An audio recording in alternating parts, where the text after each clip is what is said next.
So yeah, you have read the title right. Movie games that are actually good.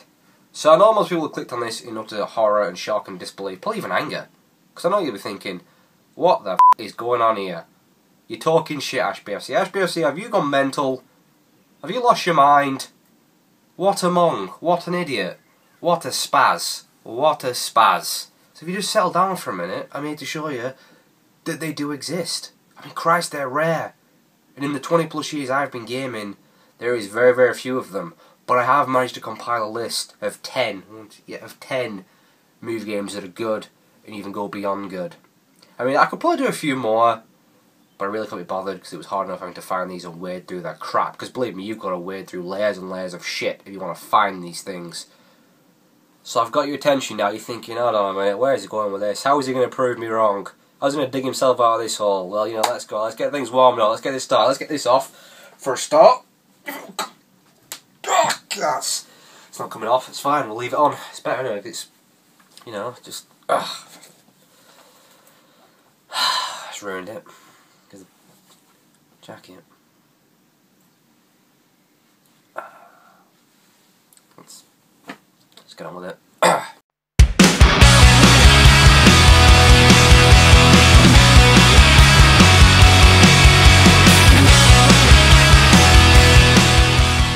So movie games have been around sucking the life out of people forever. I mean, they've been around since the dawn of time, which is a little bit too far back, so let's fast forward a little bit to the Atari days.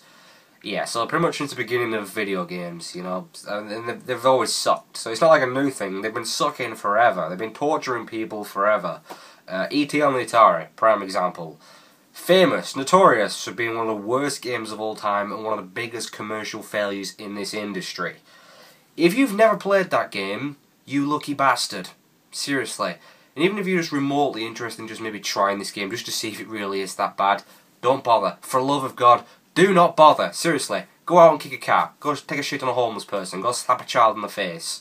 All those less horrific than having to sit down and play this game. And unfortunately for me, I was one of those kids that was tortured by these games throughout most of his childhood, as my mum insisted on buying me these damn things. I mean, for Christ's sake. Every Christmas, every birthday, and even what was considered just a random treat. You know, she'd get me a movie game. Chicken Run, The Grinch. Just the worst of the friggin' worst. The minute you want to lose your goddamn mind. Thank you, Heisenberg. Now I will unfortunately never forget, nor will I ever friggin' forgive my mother for the time that one Christmas she asked me what I wanted. And as a kid, I used to get what I wanted. I was a spoiled little brat, to be honest. I got everything I wanted. She used to really spoil me at Christmas. She'd spend a lot of money. Always got what I wanted. The one year I wanted something more than anything else. One game. One game. My mum said, what do you want? She said, Ash, what do you want? I said, Mum, I want one thing. I only care about one thing. I want Shenmue 2 for the Dreamcast. I want the goddamn sequel to one of the greatest games of all time. Well, right, I'd love a Shenmue 3 as well, but So yeah, woke up Christmas morning, crack of dawn, got up, really excited, desperate to play Shenmue. It's been the slowest build to Christmas ever, couldn't sleep, you know it's like when you're a kid. And yeah, and I did only get one game that year. So of course, I ran downstairs, threw aside all the presents that didn't look like a Dreamcast game, got to the one that did look like a Dreamcast game, the one that was a Dreamcast game. When I opened it up, was it Shenmue 2? No, it wasn't Shenmue 2. It was... I'm okay, just give me a... This is just all coming back to the worst Christmas ever. It was...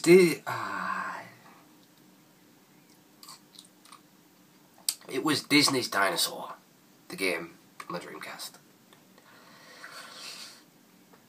God. Disney's Dinosaur.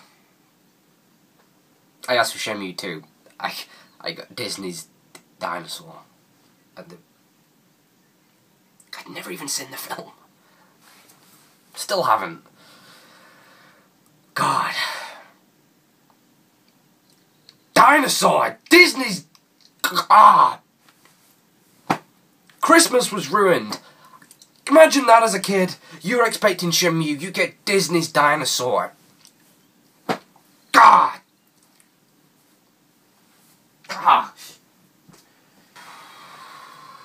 Anyway, so at the end of the day, I think we all know now what these games are. Many of us have had to learn the hard way. But yeah, movie games, for 99.9% of the time, they're just, quick cash grabs. They're thrown out with little to no effort. There's very little time in development. They're simply just thrown out because they know they will sell simply on the title alone. Basically, just greed is what these games come down to. And they're never given the right developers, never given the right time, and yeah, they're often just a frustrating mess. But I think one of the most frustrating things about movie games is, and not just because they're terrible and horrific and sucky, but there's a lot of them out there that you think, wow, that has potential, that could be a great game, that should have been an amazing game. And that's what's so frustrating. Sure, there's many of them that you think, oh my god, how the hell does a game come out based on that movie? That doesn't work. And of course it doesn't. Prime example. Here we have my favourite film of all time, Fight Club. Love this goddamn film. Like I said, favourite film of all time. Here we have Fight Club the game. One of the worst games of all time. Good God. Like, wow.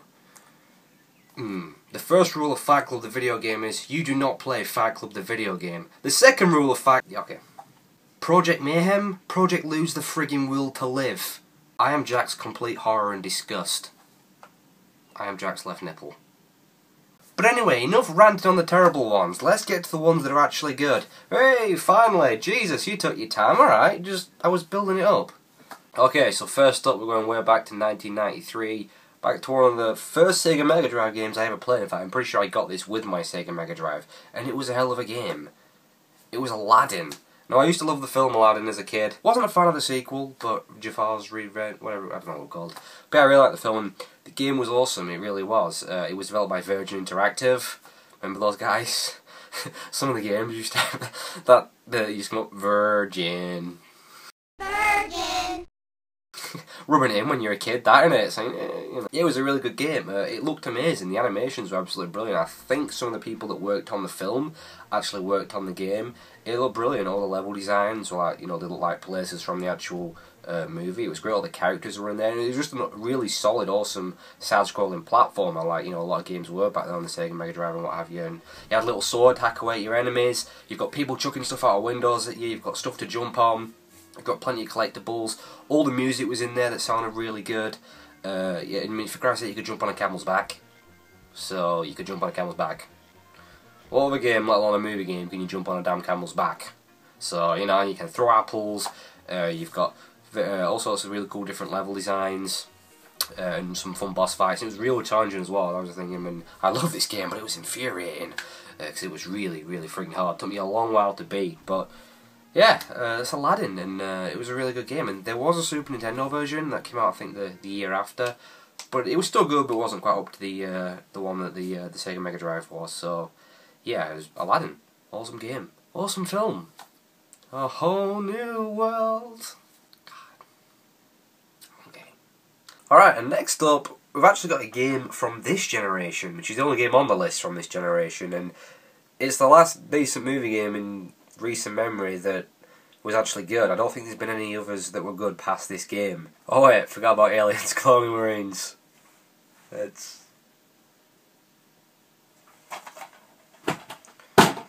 It's X-Men Origins Wolverine from 2009, and it was actually really, really good. I've never seen the film, not really a fan of X-Men, but it was actually really good. And what's even more shocking is this was published by Activision. I mean, it was developed by Raven Software, but it was still published by Activision, who are notorious for churning out terrible games and crappy movie games and milking their franchises, but it actually was really good. I mean, it did have some glaring bugs and some bugs that would break the game and have to restart, so it lived up to a movie standard in that sense. But other than that, it was really good. It was brutal as hell. It was as ridiculously violent. I mean, expect this game to pop up in an episode of Bloody Sunday. It was crazy. I mean, you're using Wolverine's claws, you can just hack your enemies to pieces. It's a hack and slash game, essentially. You can just chop heads off, chop arms off, chop legs off, blood goes everywhere. I mean, when you get damage, you get huge holes in you and stuff. The damage is just awesome. There is no shortage of blood in this game, and you can level up, you can learn new moves and abilities. There's all sorts of different ways to kill your enemies. I mean, you can impale them on spikes and throw them into all sorts of stuff. And there's really cool sequences where you get to chop away a helicopter. And one of the best things about this game was the boss fights. They were really good. One of the best things about the game. They were nuts. And I mean, there's one way you like jumping on this giant robot and it's flying up into space or whatever, and it's crazy. It's a really, really solid game. Like I said, it was the last decent movie game as far as I'm aware. Yeah, X-Men Wolverine Origins. Like I said, not an X-Men fan, but it was a really solid game. So yeah, it's awesome. Okay, so this next one might sound a little bit odd, especially coming from the guy that specialises in violent video games on his channel. So unless you're a kid from the 90s and you grew up watching this film and playing the game, you're probably not going to understand. It's Lion King, which came out way back in 1994. So yeah, it's another oldie. Came out both the Sega Mega Drive and the Super Nintendo. I think it was the Mega Drive version I had. It was awesome. Again, it was developed by Virgin Interactive. It was brilliant. I mean, I love the film. I mean, it doesn't matter whether you're a boy or a girl. The film was awesome. Everyone loved it back then. It was great. And the game was no different. It was awesome. I mean, all the music was in there, all the classic Lion King music that sounded really good. The level design was awesome. All the scenery you'd seen from the films. All the characters were in there. There was even some voice acting as well, which was rare to see back then. Some of the lines from the films in the game, which was really, really cool. It was brilliant. Again, it was a side-scrolling platformer. It was a ton of fun. You got to play as Simba, and you start off playing as a young cub, and eventually you grow up and you play him when he's much older. It's really cool. All these great moments from the movies are in there. I mean, even the Stampede chase scene, you get to play as that when you're like sort of a 3D perspective, where you're running towards the screen trying to avoid the Stampede herd. Absolute ton of fun, and it's an absolutely brilliant game and very hard. It was infuriatingly hard as a kid. It used to make me rage incredibly hard, but I still loved it. It was absolutely brilliant. You know, despite being a little kiddies game. And there was really good boss fights in there. You're fighting the hyenas. Sometimes you fight more than one, and eventually, you know, you get to fight Scar at the end for the final boss, which is a ton of fun. You gotta try and throw him off the cliff, or whatever it was, and it was awesome. I loved it. It was actually a really, really freaking good game. The Lion King. I love the film. I love the damn game. So yeah. And can you feel the love tonight? That was really gay. That's the gayest thing I've ever done. I'll do that again. Okay, so next up we're pulling out one of the big guns. We're going to an arcade classic, one of the best arcade games ever, 1997. If you were a kid in the 90s, maybe a little bit later, and you used to love going to the arcades, you'll have seen this thing. Chances are you'll probably dropped a bit of money on this thing, or maybe even just sat in this damn arcade machine, wishing you had someone to play it. Jurassic Park: The Lost World. This thing was unbelievable as a kid. It was amazing. It was one of those full cabinet machines where you could sit inside. You had two curtains on the side and the roof over the top and a window at the back. It was unbelievable. And there was two light guns in there. It was a light gun game. You and a mate could go in. It was amazing. It had this amazing surround sound. With a T-Rex roared, it blew you out the damn machine. It was unbelievable. But the worst part was actually getting that to go on this damn thing, because everyone loved it. There was always some kid, or maybe one or two kids sat in there, whether they had money or not. There'd always some kid sat in there going with the guns. I used to do it myself, to be honest, but this thing was unbelievable. It was such a ton of fun of a game, and the amount of money I must have dropped on this thing was unbelievable. But I loved it, and I haven't seen one of these cabinets for years. I maybe saw one about 6 or 7 years ago, but I loved it. It was amazing. I was never actually able to beat it on the arcade, no matter how much money I put in. I didn't actually beat it until recently, during one of my playthroughs, which I have uploaded on this channel. If you want to check it out, you've never seen it before. But it was also one of my favourite bits was the part in the movie where you're in the trailer and the T-Rex comes, starts ripping it to pieces. I love that part. It was awesome. It was just absolute blast of a game, and like I said, Christ knows how much money I dropped in this thing. And if you happen to have one of those things in an arcade near you, it's still there, been there since 1997, then that is awesome. But I doubt any exist anymore, which is a real shame really. Because like I said, one of the best arcade games ever. It's up there with Mortal Kombat and House of the Dead. Just unbelievable. Jurassic Park: The Lost World. That thing was the shit when you were a kid. And next, we got a game from 1995, and again on the Sega Mega Drive, a side-scrolling beat-em-up, which is based off what was one of my favourite movies of all time growing up as a kid, and I have no shame saying right now, I still think it's one of the best damn movies I've ever seen, and I watched it not too long since, and I loved every damn second of it. Hit the music.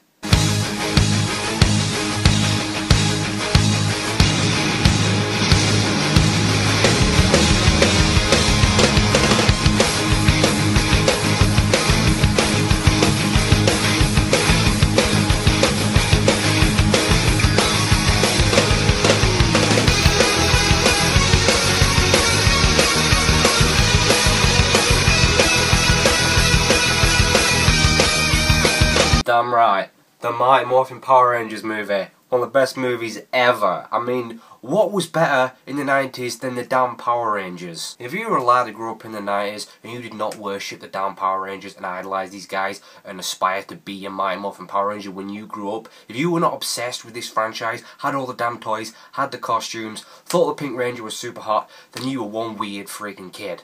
I'm telling you now. One of those really weird kids. You know the type, the one that always wore shorts, even in winter, at school. The ones that hang around with the lunch ladies because they had no real friends. You know the weird ones, right? You were probably one of them. Because there was nothing better than the Mighty Morphin friggin' Power Rangers as a kid. The movie was unbelievable. I must have seen that thing about 5 times. And the game was awesome. Like I said, it was a side-scrolling beat-em-up. You could play 2-player. Me and a friend of mine who was also a die-hard fan of Power Rangers, we used to spend so many weekends just trying to beat this game. You could play as all the Power Rangers. I used to go as the White Ranger. I met my friend was the Blue Ranger because no one liked the Blue Ranger. Thought that was funny. And you're fighting Ivan Ooze's goons, those purple gooey guys. And the music was awesome, man. He had all the 16-bit sort of renditions of the Power Rangers theme. It was awesome. Just so much fun. The boss fights were great. Just absolute brilliant, you know, side-scrolling beat-em-up like there were so many back then on Mega Drive, but of course this was based off the movie. And there's actually a game for the Super Nintendo based on the Power Rangers TV show that was actually friggin' awesome as well. And God, Power Rangers, man. Power Rangers, man. That's all I wanted to be when I grew up, was a goddamn Power Ranger. I was going to be the new Red Ranger. You know, that was what I was going to be. Didn't happen in the end, you know, obviously, but not a day goes by where I don't think what could have been.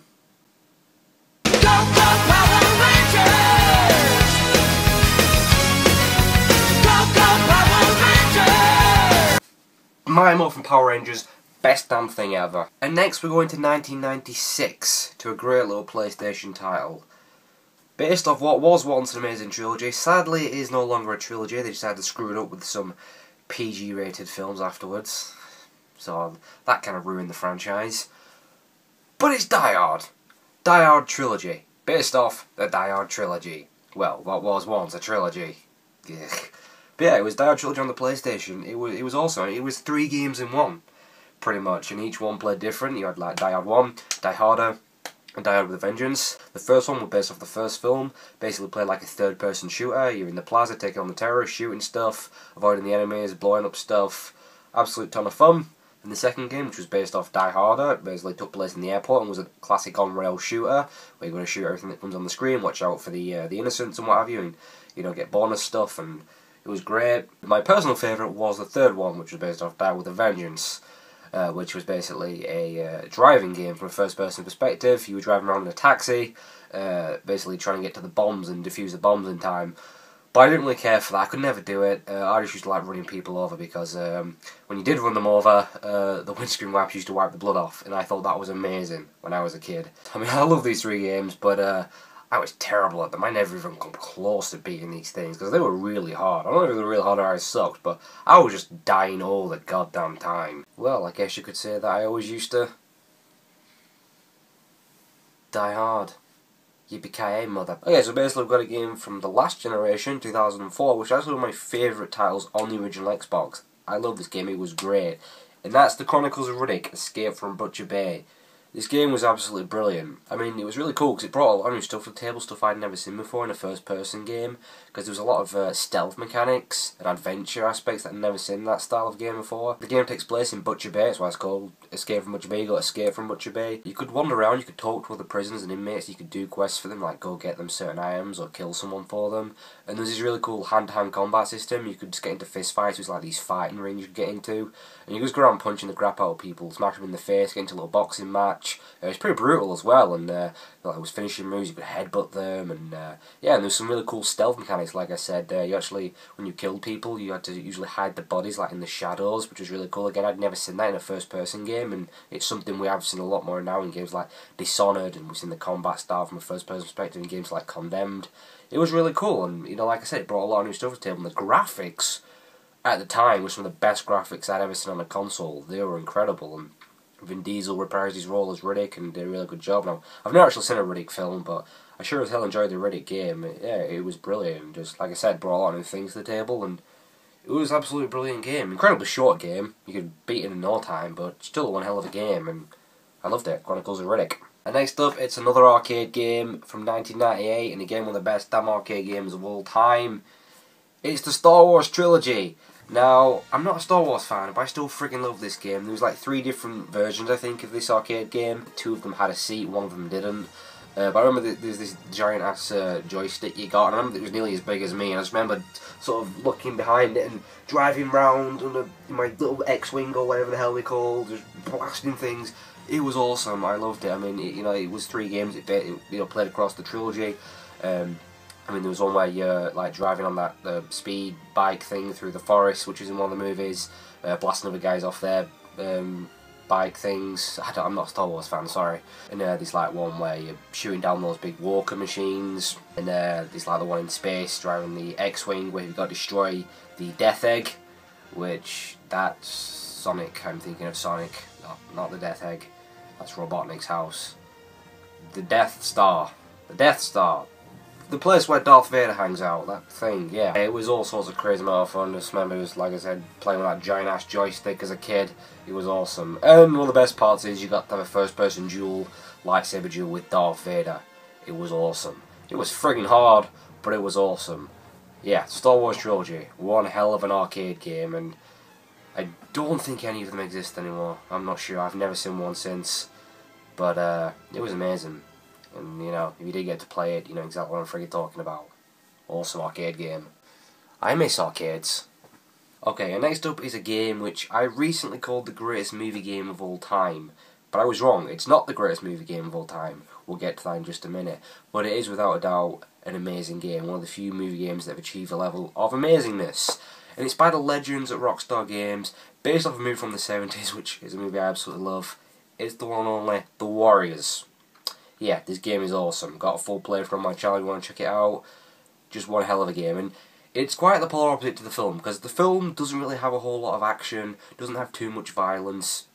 This game does. It has a lot of action, hell of a lot of violence. It's brutal. I mean, at its core, it's just simply beating the crap out of everything. I mean, the combat's awesome. You can just punch the crap out of people, pull guys to the ground, smash their face and kick the hell out of them, throw them around, smash their head against walls, pick up all sorts of weapons from bricks to bottles to cleavers. It's insane. But the cool thing is, they didn't try too hard to follow the actual plot of the movie. What they did was they had the game start off as like a prequel to the movie, where you get to see how the Warriors became the Warriors and how each gang member became to be part of the Warriors, which I thought was a really cool move. And then just towards the end, the small final sections are based on some of the parts from the movie, which is awesome. All the music's in there, and all the gang members are in there. You get to see more of the gang members. Like I said, some of the sequences from the movie was in the game. It was really cool, like the baseball Furies running from them and then find them and find those guys on rollerblades and toilets. It was absolutely brilliant, and Rockstar did one hell of a job, you know, creating a Warriors game. It's really good and really does the movie service. And hell, it's better than the friggin' movie. It's awesome. So yes, The Warriors. Yeah, an absolutely amazing game, and it looks like it will be heading to the PlayStation Network sometime reasonably soon. So if you never got a chance to play The Warriors, you're going to get a chance to play it pretty soon, so that's awesome. And finally, after all this time, we come to what I consider the greatest movie game of all time. Well, no, it's fact. It's the greatest movie game of all time, okay? And it's not just one of the greatest movie games of all time, it's one of the best damn games of all time, and without a doubt one of the greatest first-person shooters of all time. This game was amazing. What is this game, you're asking?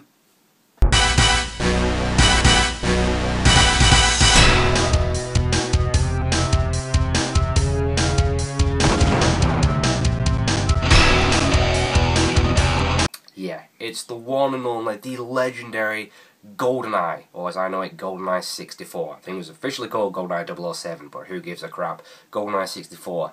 Unbelievable. It was created by one of the greatest developers of all time, Rare, who were a British developer. Makes it even better.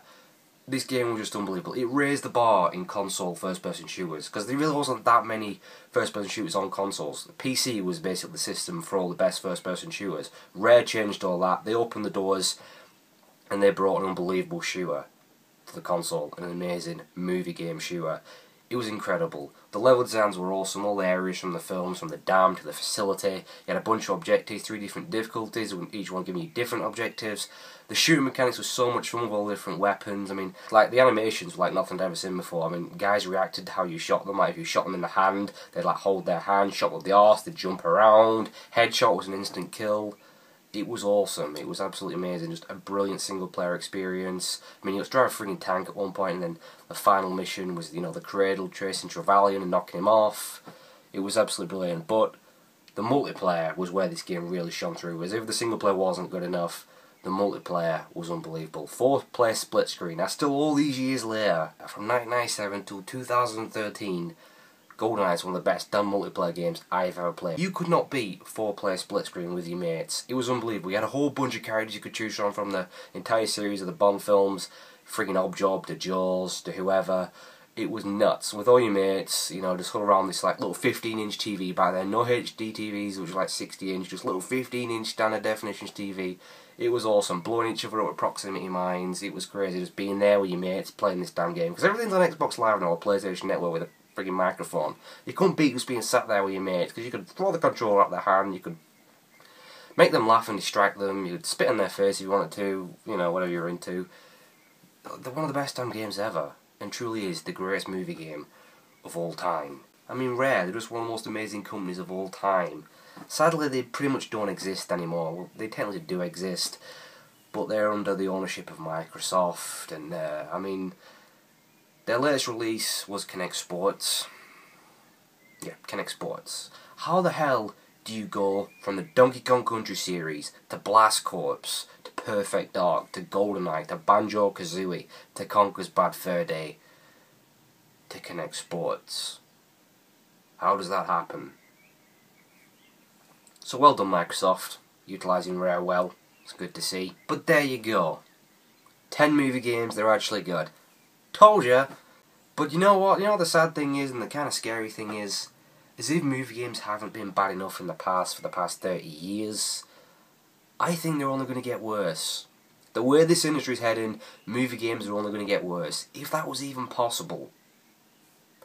Because now with movie games, not only do you have to put up with the constant suckage and awfulness and just horrendous terribleness of these games, in the future, you're probably going to have to 1. Always be online to play the damn things. 2. Each game probably come with 50 million packs of DLC, which will be definitely worth the price, and no, should not have been included in the game to begin with. And 3rd, best of all, they'll probably have those ever so wonderful microtransactions, which according to EA, everyone is embracing. So bring on the movie games. God, yeah. But yeah, I proved my point. It took a little goddamn while, took over 20 minutes, but whatever. I did it. So yeah. You can thank me later. Okay. See you later.